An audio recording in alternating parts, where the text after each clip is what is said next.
आगाज़ करने के अहम खबर के साथ महंगाई में पिसी आवाम पर हुकूमत का एक और वार। पेट्रोल मजीद 14 रुपये 85 पैसे फ़ी लीटर महंगा कर दिया गया है। लाए डीजल और मिट्टी का तेल 18 रुपये 83 पैसे फ़ी लीटर महंगा हो गया।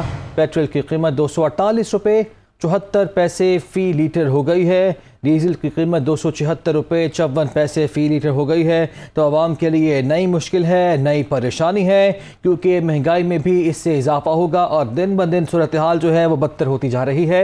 महंगाई में पिछले आवाम परेशानी का शिकार दिखाई दे रहे हैं और परेशानी उनकी दुगना होती जा रही है, क्योंकि इस हुकूमत ने महंगाई पर पिछले आवाम पर एक और वार किया है। पेट्रोल मजीद 14 रुपये 85 पैसे फ़ी लीटर महंगा कर दिया है। वज़ीर ख़ज़ाना मिफ्ताह इस्माइल ने इस हवाले से क्या कहा है, आपको वो भी सुनवाते हैं। जो पिछले साल 233 अरब रुपए का नुकसान किया है इमरान खान की हुकूमत में IMF का माहिदा तोड़ के, तो उस माहिदे को बहाल किया जाए और उसके तहत हम कीमत फिर से बढ़ाएं। PDL के अंदर 10 रुपये हमको पेट्रोल की कीमत में और 5 रुपये हमको डीज़ल की कीमत में PDL की लेवी लगाना है। बैनुल-अक़वामी मंडी में भी तेल की कीमत बीच में कम हुई थी लेकिन फिर बढ़ गई है। लिहाजा जो पेट्रोल मोटर गैसोलीन जो 233 रुपये 79 पैसे का था, उसमें 4 रुपये 85 पैसे की इंक्रीज़ आई है कीमत में। 10 रुपये उस पर PDL लगाए तो 14 रुपये बढ़ाए, 14 रुपये 85 पैसे बढ़ाते हैं तो पेट्रोल की कीमत नई कीमत 248 रुपये 74 पैसे होगी। डीज़ल जिसकी कीमत 263 रुपये की थी तकरीबन, उस पर 8 रुपये 23 पैसे कीमत में इजाफा हुआ है। 5 रुपये उसमें अगर हम टैक्स लगाते हैं, 13 रुपये 23 पैसे इसकी कीमत बढ़ाते हैं तो ये 276 रुपये 54 पैसे का हो जाता है। इसी तरह केरोसिन ऑयल जो है उसकी अब उसमें 18 रुपये 83 पैसे की इंक्रीज़ आई है। 211 रुपये की उसकी तकरीबन कीमत थी, तो अब नई कीमत जो है वो 230 रुपये 26 पैसे आई है। इस पर भी 5 रुपये PDL लगाए। और लाइट डीजल ऑयल जो कि 207 रुपये था, जिसके 13 रुपये 68 पैसे उसकी कीमत बढ़ी है, 5 रुपये उस पर टैक्स लगेगा तो 18 रुपये 68 पैसे उसकी कीमत बढ़ाई जाएगी और 226 रुपये 15 पैसे का होगा। दूसरी जानिब अवाम ने पेट्रोलियम मसनूआत की कीमतों में इजाफा मुस्तरद कर दिया है। शहरियों का कहना है कि महंगाई की वजह से जीना मुहाल हो गया। हुकूमत ने गरीब से 2 वक्त की रोटी भी छीन ली है। इनके आगे तो 4-4 गाड़ियाँ होती हैं, उन लोगों को इस चीज़ का क्या एहसास होगा कि गरीब आवाम किस तरह पेट्रोल को सामना करेगी। हमारे हुक्मरानों की शाखर्चियाँ हैं जो कि हमें भुगतना पड़ रही है। जब तक आवाम में से आदमी नहीं आएगा ये मसले चलते रहेंगे। कि वो महंगाई मार्च फेक था या जो अभी आप पेट्रोल प्राइस बढ़ा रहे हैं ये फेक है, क्योंकि दोनों में खुला तजाद है। टोटल का टोटल इम्पैक्ट जो जा रहा है वो गरीब आवाम पे जा रहा है। चाहे पेट्रोलियम प्राइसेस इंक्रीज होंगी तो जो मजदूर तबका वही पिसेगा। बहुत ज़्यादा फर्क पड़ रहा है ना, गरीब आवाम और गरीब से गरीब तर होता जा रहा है। एक टाइम की रोटी तक छीन ली है इन लोगों ने। मजबूरी है, बच्चों के साथ जाना पड़ता है इमरजेंसी में, तो ये तो गवर्नमेंट को सोचना चाहिए। गवर्नमेंट तो हमारा खून पीने के लिए बैठी हुई है। इनको कहें एक साथ बढ़ाते, बार बार मारने से बेहतर है, और हम क्या कह सकते हैं। लाहौर हाई कोर्ट ने वज़ीर आला पंजाब के इंतखाब के लिए दोबारा गिनती कराने का हुक्म दे दिया। अदालत ने गवर्नर पंजाब को आज 4 बजे पंजाब असम्बली का इजलास बुलाने की हिदायत कर दी। वोटों की गिनती तक हमजा शहबाज वज़ीर आला रहेंगे। बेंच के रुकन जस्टिस साजिद महमूद सेठी ने फैसले से मशरूत तौर पर इख्तलाफ किया। लाहौर हाईकोर्ट के जस्टिस सदाकत अली खान की सरबराही में 5 रुकनी बेंच ने हमजा शहबाज के बतौर वज़ीर आला इंतखाब के खिलाफ एक ही नौयत की मुख्तलिफ दरखास्तों पर फैसला सुनाया। लार्जर बेंच में justice Shahid Jamil Khan, justice Shahram Sarwar Chaudhry, justice Tariq Saleem Sheikh, justice Sajid Mahmood Sethi शामिल हैं। फैसला 4-1 के तनासुब से सुनाया गया। बेंच के रुकन जस्टिस साजिद महमूद सेठी ने दीगर 4 साथी जजिस के फैसले से मशरूत तौर पर इख्तलाफ किया। लार्जर बेंच ने 8 सफ़ात पर मुश्तमिल फैसले में हुक्म दिया है कि गवर्नर पंजाब 1 जुलाई शाम 4 बजे असम्बली का इजलास बुलाएं। इजलास में रिकाउंटिंग होगी। वोटों की गिनती के बाद हमजा शहबाज मतलूबा तादाद हासिल करने में नाकाम होते हैं तो फौरी तौर पर उन्हें डी नोटिफाई किया जाए। डी नोटिफाई होने के बाद दोबारा पोलिंग होगी और ज्यादा वोट हासिल करने वाला वज़ीर आला पंजाब होगा। वज़ीर आला के इंतखाब का प्रोसेस मुकम्मल मुकम्मल किए बगैर इजलास मुलतवी नहीं होगा। वज़ीर आला पंजाब के इंतखाब में वोटों की दोबारा गिनती के अमल के दौरान तमाम इदारे अदालती अहकामात पर अमल दरामद के पाबंद होंगे। अदालत ने फैसला दिया कि गवर्नर पंजाब नौमुंतखब वज़ीर आला से बगैर किसी हिचकिचाहट के हलफ लेंगे। गवर्नर अगले रोज 11 बजे तक हलफ लेने के पाबंद होंगे। अदालत ने यह भी करार दिया कि गवर्नर पंजाब वज़ीर आला के इंतखाब के ज़ाब्ता इखलाक के बारे में कोई राय नहीं देंगे। अदालती फैसले में यह भी कहा गया है कि वोटों की गिनती तक हमजा शहबाज वज़ीर आला रहेंगे। अदालत ने हुक्म दिया कि हमजा शहबाज और उनकी काबीना के किए गए इक़दामात और फैसलों को कानूनी तहफ़्फ़ुज़ होगा। अदालत ने अपने फैसले में करार दिया है कि नए इलेक्शन का हुक्म नहीं दिया जा सकता। दोबारा इलेक्शन का हुक्म सुप्रीम कोर्ट के फैसले के खिलाफ होगा। अदालत प्रिजाइडिंग अफसर का किरदार अदा नहीं कर सकती। मुनहरिफ अरकान के 25 वोट निकाल कर दोबारा गिनती की जाए। अगर किसी को मतलूबा अक्सरियत नहीं मिलती तो आर्टिकल 130(4) के तहत सेकंड पोल होगा। अदालत ने बरहमी का इजहार करते हुए कहा कि हम पंजाब असम्बली के मुख्तलिफ इजलासों में बदनज़मी को नजरअंदाज नहीं कर सकते। अगर असम्बली इजलास में हंगामा आराई या बदनज़मी हुई तो जिम्मेदारों के खिलाफ तौहीन अदालत की कार्रवाई होगी। बेंच के रुकन जस्टिस साजिद महमूद सेठी ने दीगर साथी जजिस के फैसले से मशरूत तौर पर इख्तलाफ किया और इख्तलाफी नोट दिया कि उस्मान बुज़दार को बहाल किया जाता है। जस्टिस साजिद महमूद सेठी ने मीडिया की रिपोर्टिंग की तारीफ की।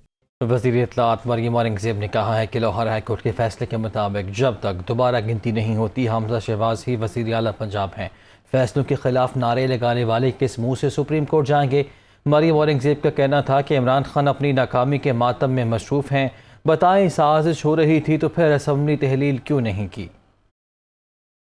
एक शख्स जिसका नाम इमरान खान है, जो 4 साल पाकिस्तान के ऊपर बतौर वज़ीर आज़म मुसल्लत रहे, उन्होंने तमाम अदारों को इस्तेमाल किया जिसमें FIA और NAB था और प्राइम मिनिस्टर ऑफिस के अंदर एक एसेट रिकवरी यूनिट था। आज वो अपनी नालायकी, अपनी नाअहली और अपनी नाकामी का मातम कर रहे हैं। जो झूठे केस आपने लगाए वो तमाम Lahore high court, supreme court के फैसले पढ़े। इन्होंने किसी फैसले को सुप्रीम कोर्ट चैलेंज नहीं किया। पाकिस्तान की आवाम के लिए सवाल है, आलमी साजिश के खिलाफ इंक्वायरी इमरान खान ने कमीशन बनाकर क्यों नहीं शुरू करवाई? जब इनको पता चला कि ये साजिश हुई है, जब इनको पता चला साइफर आ गया और जब इनके बकौल अगर साजिश हो रही थी तो इन्होंने असेंबली तहलील क्यों नहीं की? क्यों नहीं इलेक्शन कॉल हुए? लाहौर हाई कोर्ट का जो फैसला है उसके मुताबिक हमजा शहबाज का इलेक्शन कलअदम नहीं हुआ।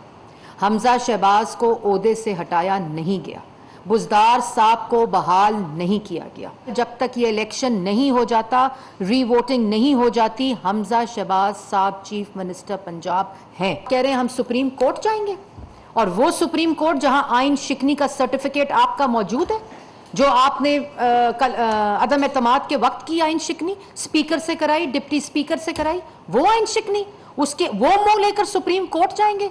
आपका मसला ये है कि आपने मानना नहीं है। स्पीकर पंजाब असम्बली चौधरी परवेज़ इलाही ने कहा है कि फैसले पर अदलिया को खिराज तहसीन पेश करते हैं। कुछ कबाहतें हैं जिस पर सुप्रीम कोर्ट से रुजू कर रहे हैं। जिस डेप्यूटी स्पीकर ने मुतनाज़ा अमल किया, क्या वही दोबारा इलेक्शन कराएगा? तहरीक इंसाफ के रहनुमाओं और वज़ारत आला के उम्मीदवार चौधरी परवेज़ इलाही की पंजाब असम्बली के अहाते में न्यूज़ कॉन्फ्रेंस। चौधरी परवेज़ इलाही ने कहा कि लाहौर हाई कोर्ट के फैसले को खराज तहसीन पेश करते हैं, लेकिन इसमें कुछ कबाहतें हैं। डिप्टी स्पीकर बतौर प्रिजाइडिंग ऑफिसर काबिल कबूल नहीं। हमें हाई कोर्ट के फैसले की नकल मिल रही है, ना ही इलेक्शन कमीशन 5 मखसूस नशस्तों का नोटिफिकेशन दे रहा है। इमरान खान से मुशावरत हुई है, सुप्रीम कोर्ट से रजू कर रहे हैं। जो प्रिजाइडिंग अफसर है जिसकी वजह से सारा बदनामी हुई, सारे जग हसाई हुई, वही उसी को दोबारा बना दिया है। और ये तो किसी शक्ल में काबिल कबूल नहीं। एक तरफ हमारा जो हमारे हक़ में फ़ैसला आता है और हाई कोर्ट हक़ में फ़ैसला करता है जी कि ये 5 बंदे आपको मिलने चाहिए। हम इलेक्शन कमीशन गए, उन्होंने कहा जी कि वो आर्डर तो लाएँ, आर्डर हमें दे नहीं रहे, और फिर जाके उनको मौका मिल रहा है हमारे मुखालफों को ताकि वो स्टे ले लें। चौधरी परवेज़ इलाही ने मजीद कहा कि जो लोग बैरून मुल्क हैं इनका क्या होगा? जो 20 नशिस्तें खाली हैं, इनकी वजह से भी हाउस नामुकम्मल है। अदलिया से नाउमीद नहीं, इन पर एतबार है, शक क्यों करें? 5 या नहीं, वो 20 का क्या करना है जिसका इलेक्शन है ड्यू, और 7 बंदे जो बाहर गए हुए हैं वो उनको क्यों आप इग्नोर कर रहे हैं? अभी हाउस मुकम्मल नहीं है। हाउस पहले हाउस को मुकम्मल तो करें। राजा बिशारत ने कहा कि उम्मीद रखते हैं कि अगर पहले भी रात को 12 बजे अदालत खुल सकती है तो हमारे लिए भी खुल सकती हैं। हम उम्मीद रखते हैं कि अगर रात को 12 बजे हमारे खिलाफ अदालतें स्टे ऑर्डर दे सकती थी या कार्रवाई कर सकती थी, तो आज रात को 12 बजे हमारे लिए भी अदालत खोल ली जाएगी और उन लोगों को राइट ऑफ वोट दिया जाएगा और फिर जो हमारे ग्रीवेंसेस हैं उनको दूर किया जाए। मियां महमूद रशीद ने बोला, कुछ फैसले सुबह के लिए छोड़े हैं, इलेक्शन के लिए कुछ तो वक्त दिया जाता। लेवल प्लेइंग फील्ड वो हमें नहीं दिया गया, यानी हम पटिशनर हैं और पिछले 2-2.5 माह से हमारी पटिशन्स जो हैं वो ज़ेरे समाअत हैं। ऐसी क्या क़यामत आ गई है कि आप 24 घंटे के अंदर आप कह रहे हैं कि ये हुक्म है, ये गवर्नर साहब के लिए हुक्म है और 4 बजे तक आपने रीपोल करवाना है। ये सारा तहरीक इंसाफ के वकील आमद सईद रांग का कहना था कि हमें हाई कोर्ट के फैसले पर कुछ तहफ़्फ़ुज़ात हैं, उम्मीद है सुप्रीम कोर्ट हमारी पटिशन सुनेगी।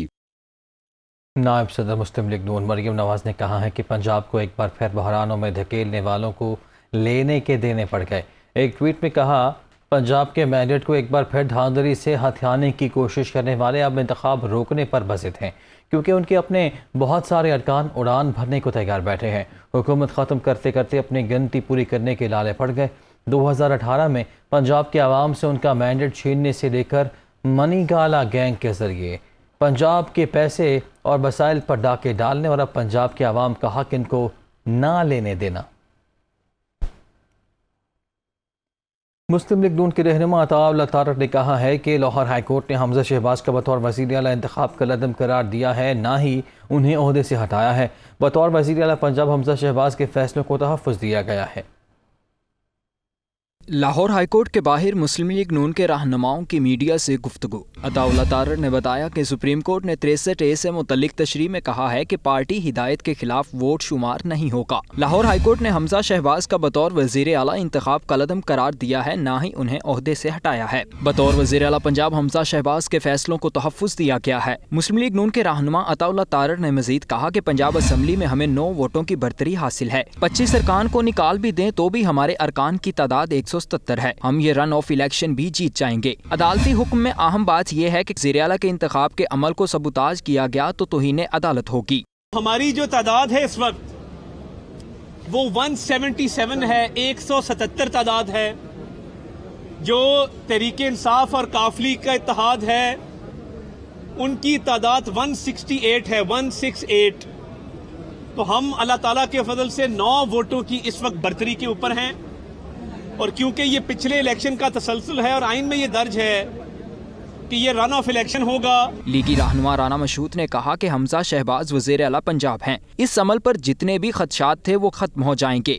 हमजा शहबाज वज़ीर आला पंजाब हैं। हुकूमत पंजाब हमजा शहबाज साहब की सरबराही में डिलीवर कर रही थी, कर रही है और करती रहेगी। इस प्रोसेस के ऊपर जितने भी खदशात थे वो खत्म हो जाएंगे। मुस्लिम लीग नून के रहनुमाओं का मजीद कहना था कि हम खुश और मुतमईन हैं, हमारे नंबर्स पूरे हैं, अब ना उनका ना हमारा कोई रुकन टूट सकता है। वज़ीर आला सिंध मुराद अली शाह को वज़ीर तवानाई सिंध ने खत लिखकर वज़ीर आज़म से NTDC को 200 मेगावाट इजाफी बिजली देने की अपील कर दी। सूबाई वज़ीर तवानाई इम्तियाज़ शेख ने खत में वज़ीर आला को के इलेक्ट्रिक के इजलास की तफसीलात से आगाह किया। खत में इम्तियाज़ शेख ने कहा कि NTDC को 200 मेगावाट इजाफी बिजली देने के लिए वज़ीर आज़म से गुजारिश की जाए और सुई सदरन को कराची के लिए रात के वक्त गैस प्रेशर बढ़ाने की हिदायत की जाए। खत में मज़ीद कहा गया कि के इलेक्ट्रिक और सुई सदरन के माबैन वाजिबात अदायगी के मसले के हल के लिए वज़ीर आज़म और वफाकी हुकूमत इक़दामात करे। हुकूमत की एक और अहम इत्तेहादी जमात नाराज़ हो गई। अवामी नेशनल पार्टी ने वफाकी हुकूमत से अलहदगी पर गौर शुरू कर दिया है। ANP रहनुमाओं ने हुकूमत से अलहदगी की तजवीज़ दे दी है। ML वली खान की ज़ेर सदारत ANP की मरकज़ी क़यादत का इजलास हुआ। इजलास में अमीर हैदर खान हूती, सेनेटर अरबाब मंबर फ़ारूक समेत दीगर शरीक हुए। ज़राए के मुताबिक इजलास में हुकूमती इत्तेहाद के किए गए वादों और उन पर अमल दरामद से मुतालिक तबादला ख्याल हुआ। ML वली खान ने हतमी फ़ैसलों के लिए मरकज़ी क़यादत का इजलास ईद के बाद तलब कर लिया। ANP रहनुमाओं ने हुकूमत से अलहदगी का इख्तियार पार्टी सरबराह को दे दिया है। शेख रशीद कहते हैं कि राना सनाउल्लाह और खुर्रम दस्तगीर नए आर्मी चीफ की तैनाती पर मुशावरत का बयान किस हैसियत में दे रहे हैं। शेख रशीद ने ट्वीट किया और कहा कि रूस से तेल और अफगानिस्तान से कोयला नहीं मंगवाया जा रहा, हुक्मरान अवाम को धोखा दे रहे हैं।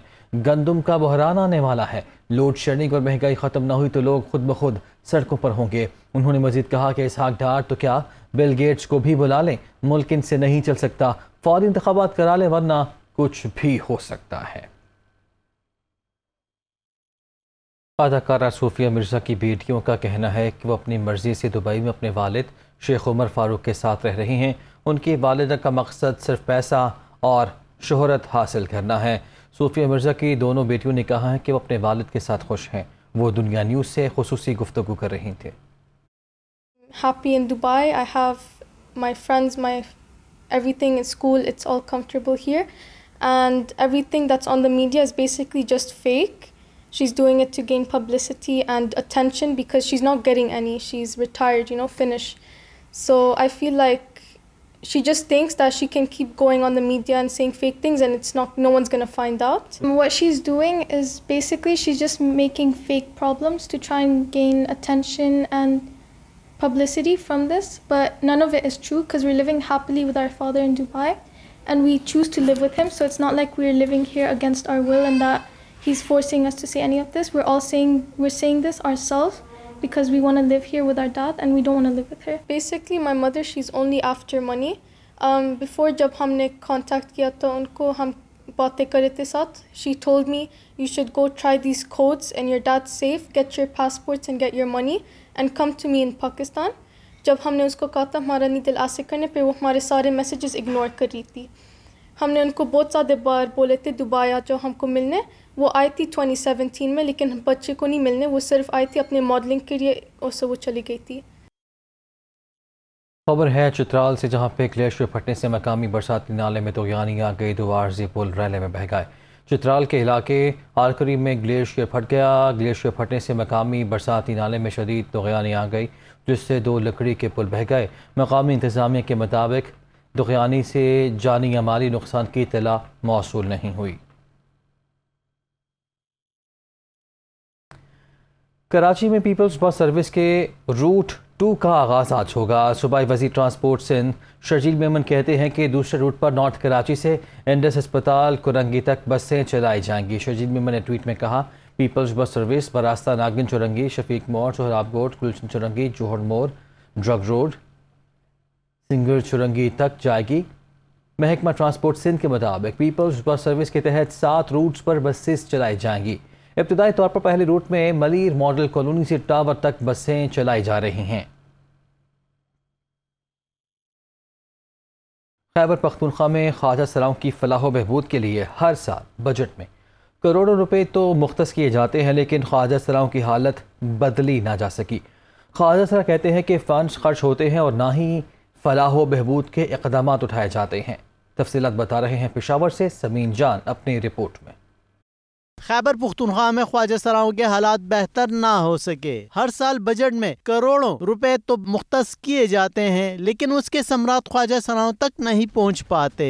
सूबा हुकूमत की जानिब से आइंदा माली साल के बजट में एक बार फिर 5 करोड़ रुपए मुख्तस किए गए हैं, लेकिन ख्वाजा सरा कहते हैं कि सब जुबानी ऐलानात हैं, फंड से मुतल्लिक कोई मुशावरत नहीं की जाती। आगे 50 करोड़ का ऐलान हो चुका, बिल ड्राफ्ट बिल पास हो गया, इसमें ये जेंडर एक्ट के हवाले से बात होगी। ये सारी फेक मनगढ़ंत बातें हैं, आके हमारे साथ हम डिस्कस करें। कभी इस मीटिंगों में हमें नहीं बुलाया गया। ख्वाजा सरा हुकूमती पॉलिसियों से नाला हैं। उनका कहना है कि हकीकी मानों में फंड्स खर्च किए जाएं तो ख्वाजा सराओं को दरपेश मसाइल पर बड़ी हद तक काबू पाया जा सकता है। वो फंड किधर जाते, हमारे फलाह बहबूद के लिए वो 1 रुपये भी खर्च नहीं करते, हमें पता भी नहीं।